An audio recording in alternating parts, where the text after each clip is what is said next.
Шүн дунд яриа 3.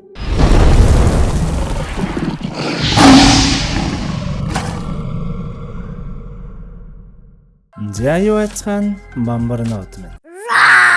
Цаадах чинь бас хүн юм болсон. Playtime энтер явах гэсэн чинь та эдээгээ үзэх юмгүй үлдээгээд явж үнэхээр чадахгүй байгаа тул шүн дундын яриа 3-аа хийж тавьчихад явахар шийдлээ. Өөрөөр хэлбэл та яг одоо энийг үзэж байхад тоороо чинь хэдийнэ Playtime дээр очихсан савж байгаа л гэсэн үг шүү дээ. Яг тэгээ олон юм яриад явах уу шууд бичлэгтээ орцгоё. Гиснээс манайхаа мэдээж сурсан зангаараа бичлэгээ дуустал нь үзээд хэрэг таалагдсан 10-аас хэдэн оноо вэ гэд үнэ доор комент бичээрэй за. Бас энэ яг 15,000 лайк хүрэх өдөр шүн дундын ярианы дараагийн анги буюу 4-р анги нь шууд орох юм шүү. Тэгэхээр мэдээж яг одоо лайк саба дараад шууд бичлэгтээ орцгоё.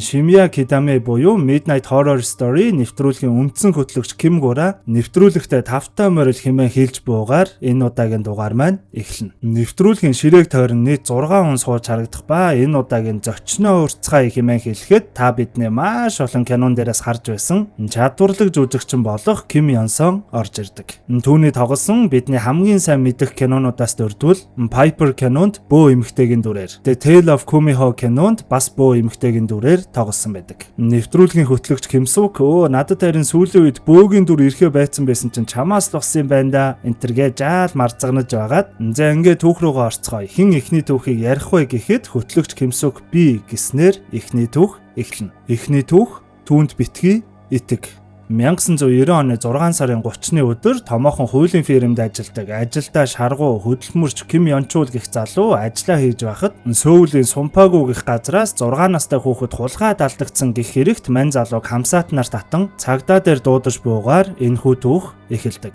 Мэдээж мань залууч би тэгээд энэ хэрэгт ямар хамааралтай юм бэ хэмээн уурлахад мөрдөгч нь өөдөөс нь та хон Суньон гэх эмэгтэйг мэднэ үстэй гэснээр мань залууч таг гацхан тэр. Учир нь тэр Суньон гэх эмэгтэй нь энэ залуугийн найз охин. Янчул залууч юу болоод байгаа юм бэ? Би ойлгохгүй байна. Би Суньонтой уцаар ярмаар байна гэхэд найз охин нь цагдаа нараас зүхтэж явахдаа метроны урдуур орж мөргүүлээд одоо эмнэлэгт хараахан ухаан ороогүй байгаа тухай мэдэж авдаг. Мөрлөгч цааш үргэлжлэхэд мань залуу найз охин Суньонтойгоо бүр коллежид байхдаа танилцсан гэх ба найз охин нь тэнхимдээ маш алдартай асар баяа охин байсан гин. Ээж аваа хоёр нь Кёнгид өрөх тухайн үеийнхээ аншаар буюу айл 36 жилийн өмнөх аншаарл гэхэд 400 сая воны үнэлгээтэй 4 давхар байшин эзэмшдэг. Ерөнхийдөө солонгосчуудын илдгээр бол амандаа мөнгө албах зурж төрсөн гэдэг шиг л охин байсан гэдэг. Ээж аав нь маш их мөнгөтэй, алдартай коллеж төгссөн, гой сайхан ажилтай гэд ерөнхийдөө ёстой л нэг төгс найз охин гэж хэлж болохоор охин хэдий ч яагаад хүн амны хэрэг хийгээ тэгээд найз залууга хам эрэхтнэр татсныг найз залуу нь огт ойлгож өгөхгүй байсан л гэдэг.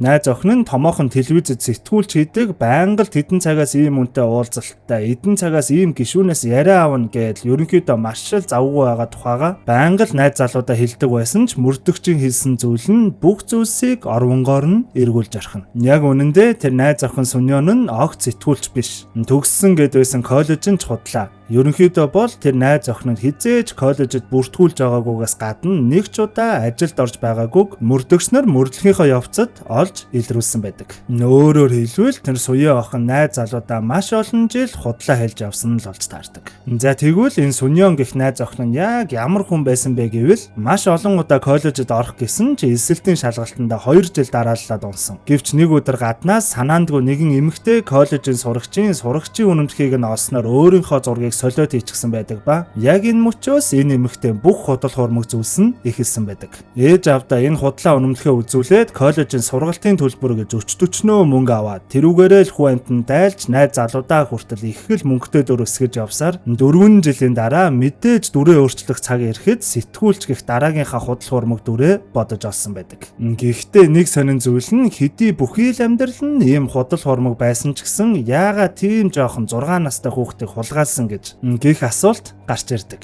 Суньон гэх энэ эмэгтэй өөрийн ээж авдаа хүртэл маш олон жил худлаа ярьж явсан ч одоо мөнгөчгүй, ажилчгүй болохоор ээж авдаа би сайхан ажилд орсон, сайхан амьдарч байгаа гэдгээ батлахад ганц л саад байсан тэр нь мэдээж мөнгө. Харин тэр мөнгөө шийдэх арга нь гяс найз залуутайгаа гэрлээд ажилласаа гарчихсан хэмээн худлаа хэлэх тухай бодсон ч найз залуугийнх нь гэрийнх нь тэр тусмаа ээж нь энэ найз охинд нь ерөнхийдөө бол дургу гэрэлхийг нь огт зөвшөөрдөггүй байсан гэдэг. Тийм л учраас энэ Сүньон гэх эмэгтэйгийн бодож олсон мастер төлөвлөгөө нь өөрийгөө маш их мөнгөтэй гэдэгт найз залуугийнхаа ээжийг итгүүлээд итгэлийг нь олж авсныхаа дараагаар гэрлэлтэд зөвшөөрүүлэх байсан. Мэдээж энэ төлөвлөгөөгөө гүйцээхэд хэрэгтэй хамгийн чухал ганцхан зүйл нь ихээхэн хэмжээний мөнгө. 1990 оны 6 дугаар сарын 25-ны өдөр Сүньон эмэгтэй Сөүлийн Сумпаагүй гэх газар явж байтал цэцэрлэгийн жаахан хүүхдүүдийн нэрнүүдээ бичээд өгчихсөн маш олон борооны зоонтог харагдсанаар энэ эмэгтэйн толгойд нэгэн балиар адын бодол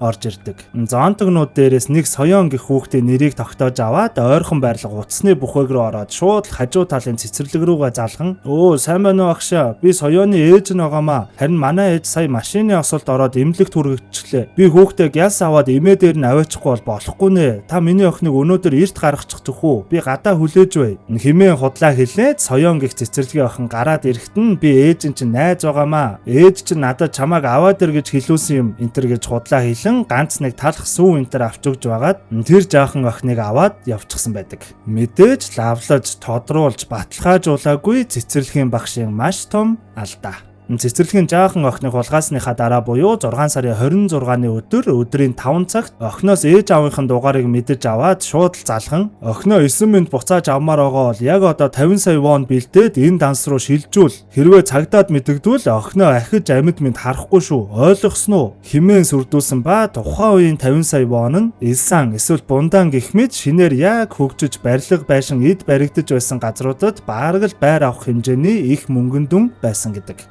Тэр охины эцэг их нь айд сандран яаралтай 30 сая вон бэлдээд өнөөх Сүньон эмэгтэй худлаа нэрээр нээсэн данс руу шилжүүлсэн ба үүнийгээ ч цагдаа нарт хэдийнэ мэдэгдэн хамтдаа төлөвлөн хийсэн байдаг. Өөрөөр хэлбэл дөнгөчл хүүхэд нь алга болоход ээж аав нь хэдийнэ цагдаад мэдэгдчихсэн байсан. Сүньон эмэгтэй ээж аав руу уцаар ярьж сүрдүүлэхэд цагдаа нар гэрт нь хамт байж байсан л гэсэн үг. За ингээд цагдаа нар зүсээ хөвөлгөн мөнгө шилжүүлсэн банкны Сөүл дэх бүх салбарт отолт хийсэн ч эхний 12 цагт Сүньон бүсгүй огт гарч ирдэггүй. Гэтэл цэцэрлэгийн жаахан охины барьцааснаас 4 өдрийн дараа буюу 6 сарын 29-ны өдөр өдрийн 2 цаг 40 минутанд банкнаас ирсэн мэдээллийн дагуу Мёндун дэх нэг банкн дээр очивол тэнд нь хинч байдаггүй ба мань Сүньон бүсгүй мөнгө шилжүүлсэн яг тэр банкны салбараасаа биш тис өөр банкны ATM машинаас нэмэлт чимэгтгэлийг нь төлөөд мөнгө аваад явчихсан байх нь тэр. Гэхдээ нэг сонин зүйл нь цагдаа нар банкнаас лавлахад өнөөх Сүньон бүсгүй данснасаа ердөө 300 мянган вон авсан гэдэг ба ердөө 2 цагийн дараа хажууханд нь байдаг их дэлгүүрийн ATM машинаас ахин мөнгө авч байх үедээ эцэст нь нэг юм цагдаа нарт баригдсан байдаг. Бас санаатай нөхөр энэ тентгийн ATM машинуудаас баг багаар нь аваад л хэрэглээд яваад бай гэж бодсон юм шиг байгаа.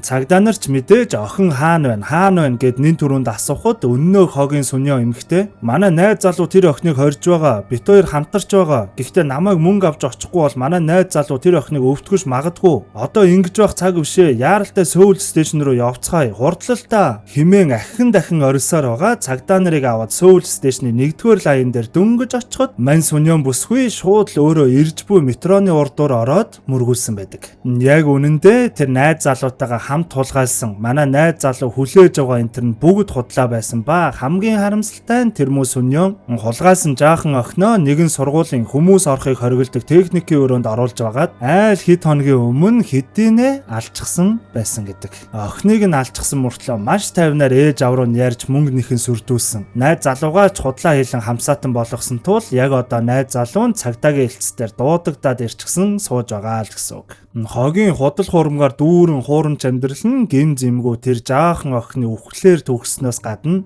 цагдаа нарт баригдсныхаа дараа хэлж байсан ганцхан зүйл нь "Гуйж байна. Надад үхлийн ял өгөөрэй" хэмээн дахин хэлж байсан гэдэг. Энэ бүх зүйл болсны дараа жил буюу 1991 оны 12 дугаар сарын 18-ны өдөр Сүньон эмэгтэй эцэст нь нэг юм цаазаар авахулснаар энэхүү хүндхэн эмгэнэлтэй хэрэг дуусхар болсон байдаг. Эхний түүхийг яриад дуусахад нэвтрүүлгийн багийнхан уйлах нь уйлж, уурлах нь ууралж, ерөнхийдөө л студийн уур амьсгал нэг сонин зэврүүн болж эхлэх ба нэвтрүүлгийн багийнхны дүгнэж байгаагаар иймэрхүү хуурамч дүр үүсгэж амьдрах зан төлөвийг нэгэн зохиолоо зохиолоос үүдэлтэйгээр replay syndrome гэж нэрлэдэг гэнэ. Тэр зохиолоос нь хальт өрдвөл гол дүрийн залуугийн найз нь маш баян гэр бүлээс гаралтай байсан тул гол дүрийн залуу баян найзыгаа өөрийн гараар алаад баян найзынхаа дүрд орж амьдардаг тухай гардаг. Өөрийнхөө жинхэнэ төрхийг тархин хүртэл үгүйсгэж хүчээр бий болгосон хуурамч амьдралаа яг л жинхэнэ мэт бодож итгэж амьдрахыг ерөнхийдөө бол replay syndrome гэж нэрлэдэг гин шүү. За ингээд юу ч гэсэн элдвийг ярилцсны дараагаар нэвтрүүлгийн багийнхны сэтгэл зүй овоод ажгүй болсноор одоо хин түүхээ ярих вэ гэхэд аимшигын хатан хаан хочод нэвтрүүлгийн багийн нэг гишүүн би хэмээн хэлснээр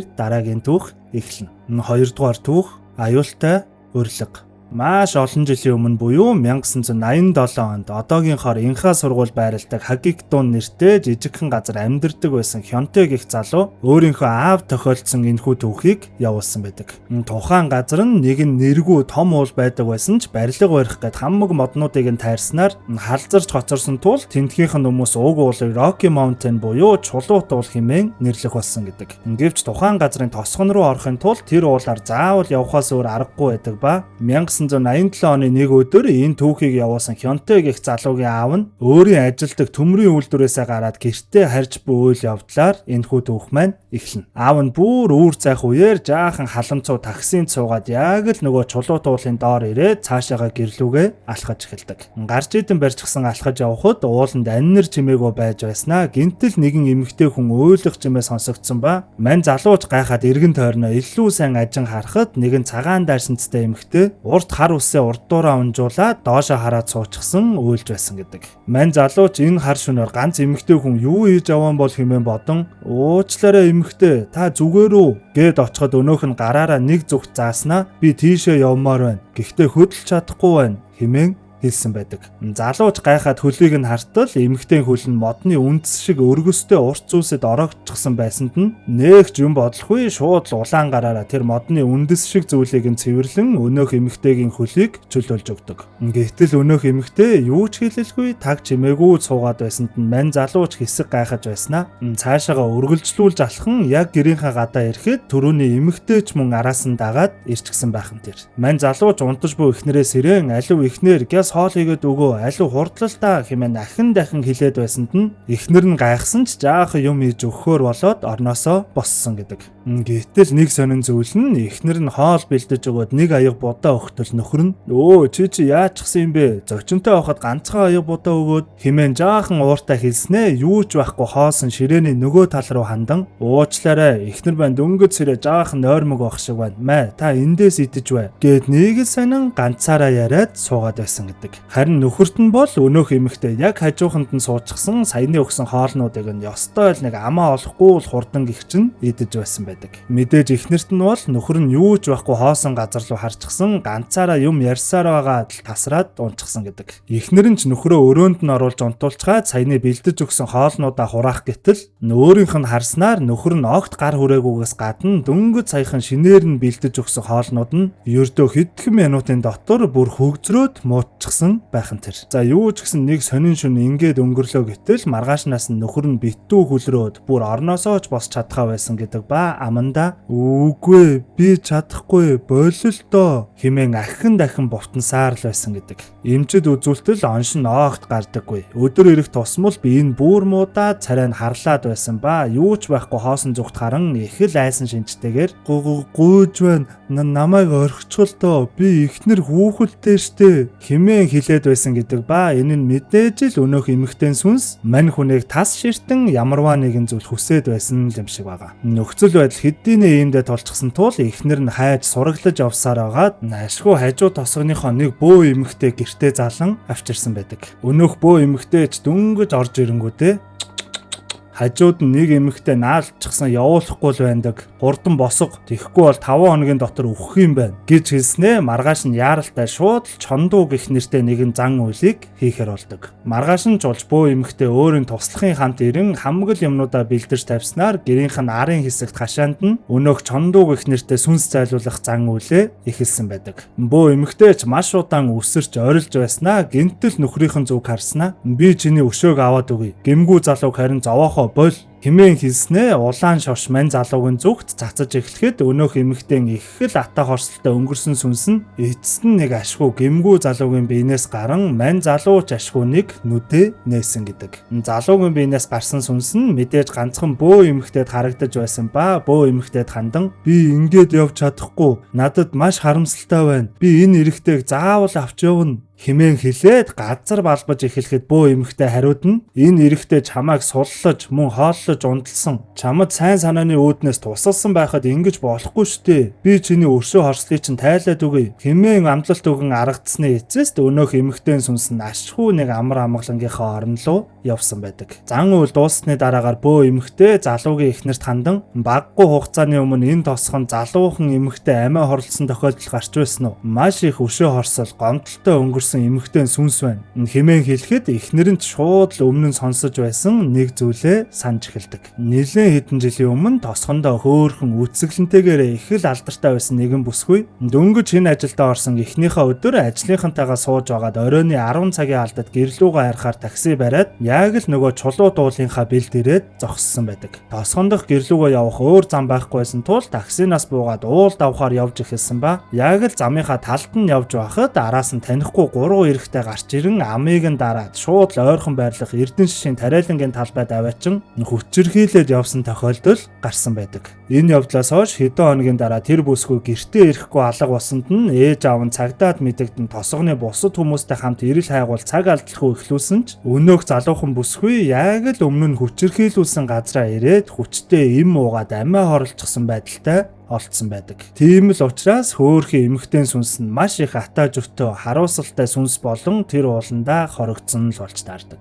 Зан үйл хийсний маргааш нь өнөөх залуу бүр юу ч болоогүй мэтэл эрүү саруул болоод босоод ирэн хоолыг яста аягаар нь л идэж эхэлсэн гэдэг ба нэг найз нь гэрт нь ирснээр маш хачирхалтай зүйлсийг сонсхон тэр. Зан үйл хийсэн өдөр буюу өмнөх өдөр нь тосгоных нь 2 залуу өгчихсэн байсан. Нэг нь яг нөгөө ууланд байрлах Эрдэнэ шишийн талбайд хүчтэй эм ууж өгсөн. Харин нэг нь согтуу явж байгаад гიშгэгт алдаад нэг ч өндөр биш газраас унаад үхсэн. Харин нэг залуу цагдаа дээр өөрийн биеэр очоод тэр үхсэн 2 залуутай хамт хэдэн жилийн өмнө ямар бузар муухай зүйл хийснээ мэдэгдсэн ба уудахгүй би үхэн одоо миний ээлж намайг хамгаалж өгөөч хэмээн хэлэн хэрэгэж хүлээгээ дахин тусламж гуйсаар байсан гэдэг. Нэвтрүүлгийг онлайнаар үзэж буй 44 харанхуй сүнс буюу 44 үзэгч саяны түүхэнд өөрсдийн саналаа өгөн лаага асаатал нийт 22 лаа асаж харагдана.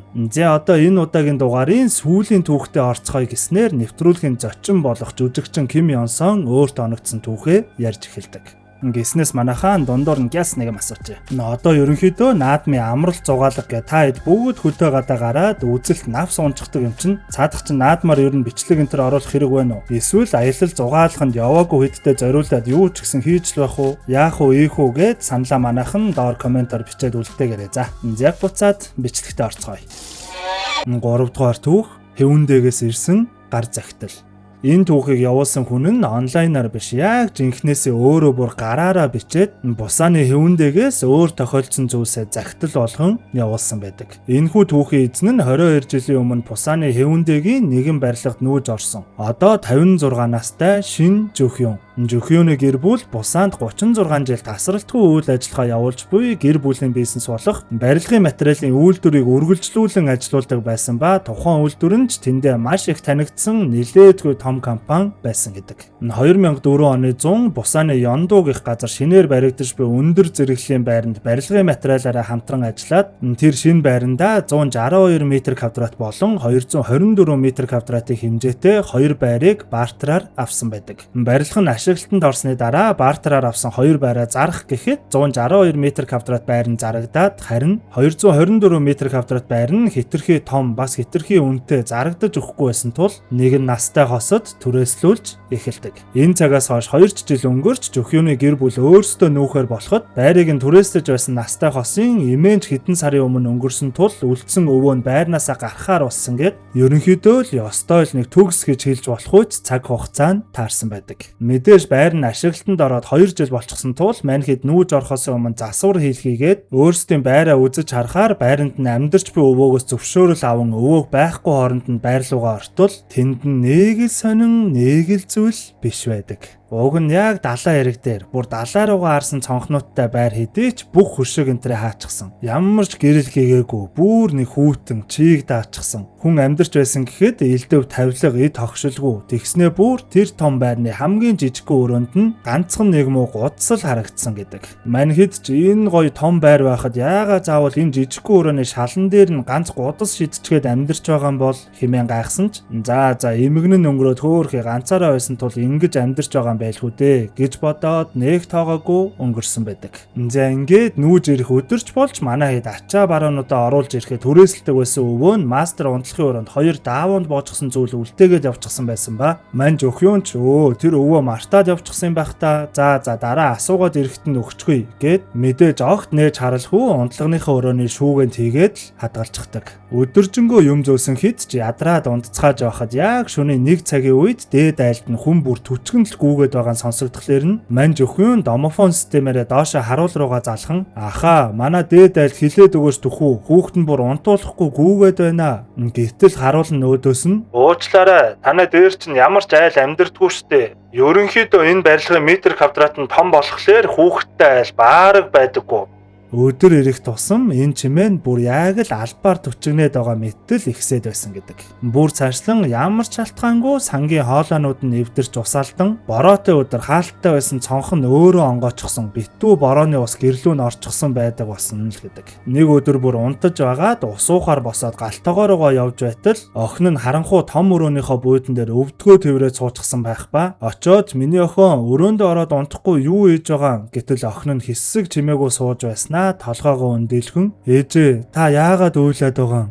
Мань өхөөн ч ээж нь огт уйлаагүй штэ хэмээн хэлэн охиноо оронд нь оруулцгаад ер нь л энэ гэр нь нэг л биш байгааг одоо л нэг баг цагхан гадарлаж эхлэхэн тэр. Сүүлдээ бүр шүршүрт орж байхад нь хүртэл энэ тэндээс нь хин нэгэн ширтээд байгаа мэтэл эвгүй мэдрэгдэх болсон ба нэг өдөр шүршүртээ орцгаад гарч ирээд том өрөө рүүгээ алхахад ард нь гинтэл нэг тийм ус шоржигнох чимээ сонсогдсон ба гайхаад эргээд хартал урт хар усээ нүүрнийхээ урдуур онжуулчихсан. Бүх бие нь усан шалб норчихсон. Зэвхий цайчихсан хүн шиг зүйл байнан дотроос нь баг багаар гарч ирэн өөдөөс нь мүлхэж эхэлдэг. Гэтэл ашгүй азар энэ нь жөхөөний зүүд байсан болж таардаг. Ашгүй зүүд байжээ хэмээн санаа намраад байж байтал гинтэл нүүрэн дээр нь ус туслаад эхэлсэн ба ийгц дээшээгээ харвал дөнгөж сая зүүдэндээ харсан өнөөх эвгүй эмхтэй нь хаммаг биеэсээ ус туслуулчихсан. Яг орон дээр нь зогсоод ийгц дээрээс нь тонгоочсон харж байхан тэр. Мань жөхөөнд хөдөлж чадалгүй гөрччихсэн байхад өнөөх нь бүр нүд завчлахгүй дээрээс нь ширтэж байснаа гинтэл доошлон нов нойтон биеэрээ мань бүсгүйг баарг л тэрч аваа дээр нь хөвтснээ нүүрэнд нь тулж ирэн балиар зэврэн хүүтнэр амьсгалан чихэнд нь ойрцсноо битгий гар эндээс битгий гар хэмээн нэг л ойлгомжгүй зүйлсийг хэд хэдэн удаа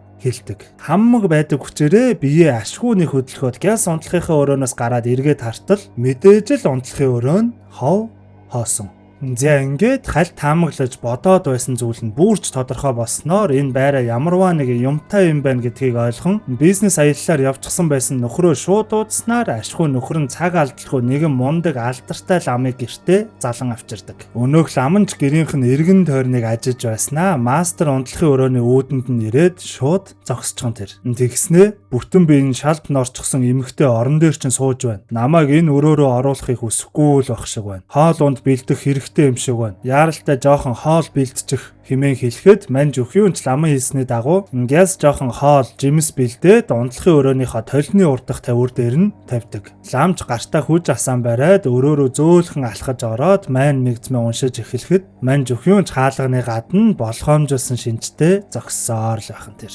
Бүхэл бүтэн 4 цаг өнгөрсний дараа лам гинэт энэ эмэгтэй эндээс явахыг хүсэхгүй байна хэмээн хэлснээ шууд л өрөөний хаалгыг дотроос нь тас хийтлэн хаачихан тэр. Мань өхөөнд өрөөний гадна хүлээж байхад хэсэг хугацааны дараа лам гарч ирэн нэгэн цаасан сахиус өгөөд тэр сүнсийг энэ дотор хорьчихсан байгаа. Энийг шатаагаад үнсийг нь салхинд хийсгээрэ хэмээн хэлсэн ба мань өхөөнд цаг алдалгүй ламын хэлснээр нь шатаагаад үнсийг нь салхинд хийсгсэн гэдэг. Үүнийхээ араас лам дээр очин тэр эмэгтэй гэхдээ яг хэн байсан бол гэхэд лам нь өдөөс нь би хэд удаа асуусан. Гэхдээ хэлэхгүй байна лээ. Зүгээр л би эндээс явмааргүй байна хэмээн ахин дахин хэлээд байсан. Гэхдээ өрөөний гадна байх чамайг харсныхаа дараагаар эндээс явхаар болсон. Магадгүй чи түүнд хоол унд бэлдэж өгсөн болохоор чамайг эндээсээ битгий нүгээсэй гэж бодсон байх. Юу ч гэсэн энэ байрнаасаа хэсэгтээ битгий нүгээрээ хэмээн их л ойлгомжгүй зүйлсийг хэлсэн гэдэг. Маргааш нь чуулж гинтэл хонхон дугарснаар хаалгаа онгоолгоо тарвал цагдаа нар байх ба энд Ким Жонгил гэдэг хүн амьдардгүй гэхэд мань өхөөч байрыг нь түрээсэлдэг байсан өвөөг гэдгийг ойлгох нь тийм ээ гэхэд цагдаа нар нэгэн эвгүй зүйлийг хэлхэн тэр. Учир нь тэр өвгний охин нь саяхан далайж ивсэн байдалтай олдсон гэх ба цагдаа нар тэр өвгөнтэй огт холбоо барьж чадахгүй байгаа л гэн. Үүнийг нь сонссон мань өхөөч цочирдон цагдаа нарыг гэртээ оруулаад нөгөө өвгний үлдээсэн байсан дааван оролттой зүйлсийг гаргаж ирээ цагдаа нартай хамт үзтэл хэд хэдэн зураг болон нэгэн гар захидал олдог. Зургуудыг нь аваад хартал яг л өөрт нь харагдаад байсан нөгөө шалавд норчсон байдалтай байсан эмэгтэй бүр мөнөөсөө мөн байх ба гар захидал нь хөөхий энэ эмэгтэй амиа хорлохоос өмнө бичээд үлдээсэн гэрээслэл шахуул зүйл байх нь тэр. Өмнө нь байрыг нь түрээсэлдэг байсан өвөөгийн эхнэр нь ч өнгөрөөд охин нь ч гэрээслэл үлдээгээд амиа хорлцсон тул хөөхий байрнаас нь гарсан л болж таардаг. Гэхдээ тэр эмэгтэй сүнс нь манж өхөөний дээрээс нь хөвтөн чихэн дээр нь битгий гар эндээс битгий яв гэд байсан нь энэ захидлуудаа олуулах гээд байсан. Эсвэл өөр ямарваа нэгэн учиртай л байсан юм шиг байгаа. Ийм их зүйл болсны дараа мэдээж л манж өхөн яаж энэ байранда амьдраад байх вэ? Яаралтай эндээсээ нүүсэн ба хамгийн сонин нь ээж аваас нь өвлөгдөн ирсэн бүхэл бүтэн 36 жил тасралтгүй үйл ажиллагаа явуулсаар ирсэн өнөөх барилгын материалын үйлдвэр нь төд удалгүй шууд дампуурсан гэдэг. Тэгснээ бүрч болоогүй удалгүй хатан аав нь хүртэл өнгөрсөн байдаг. Магадгүй тэр сүнсний битгий гар битгий нүү гэж хэлснийг нь дагаагүй болоод ч тэр юм уу их л хэцүү зүйлс ар араасаа тохиолдсон байдаг. Жөхөөний гэр бүл Бусааны энэ Ёндууг их газартаа бүхэл бүтэн 17 жил амьдарч байгаад бизнес нь дампуурсны дараагаар Бусааны Хэвүндэг их газар руу нүүсэн ба нэвтрүүлгийн багийнхан зориулж энэ бүх зүйл болсон тэр том байрныхаа зургийг нь хүртэл явуулсан байдаг. Уг нь их л гой далаа руу харсан харуулцтай их л том сайхан байшин байх хэдий ч нэрээ л нар салхи сайн ордоггүй мүү гэмээр их сонин харанхуй бүрэнхийдүү байр байгаа нь зурагнаас нь ч гэсэн ийлхэн харагдана. Бас нэг сонин зүйл нь мань жихүүний гэр бүл тэр байраа бүр зараад нүүж гарснаас нь хойш тэр байранд нь орсон гэр бүлийн бизнес нь огцом сайжирч маш их орлого ашигтай болсон гэдэг. Магадгүй жихүүний гэр бүл тэр байрнаасаа нүүгээгүй байсан бол тэр том бизнес нь дампуурахгүй мөн хадам аванч мөн өнгөрөхгүй байсан юм шиг. Бас жихүүний гэр бүл одоо хүртэл тэр Бусааны Хэвүндэд аз жаргалтай амьдарч байгаа ба охин нь Сөүлд дизайнераар ажиллаж байгаа бол нөгөө байрнаасаа нүүсний дараа гарсан хүн одоогоор нисхийн авиа компанид ажиллаж байгааг нь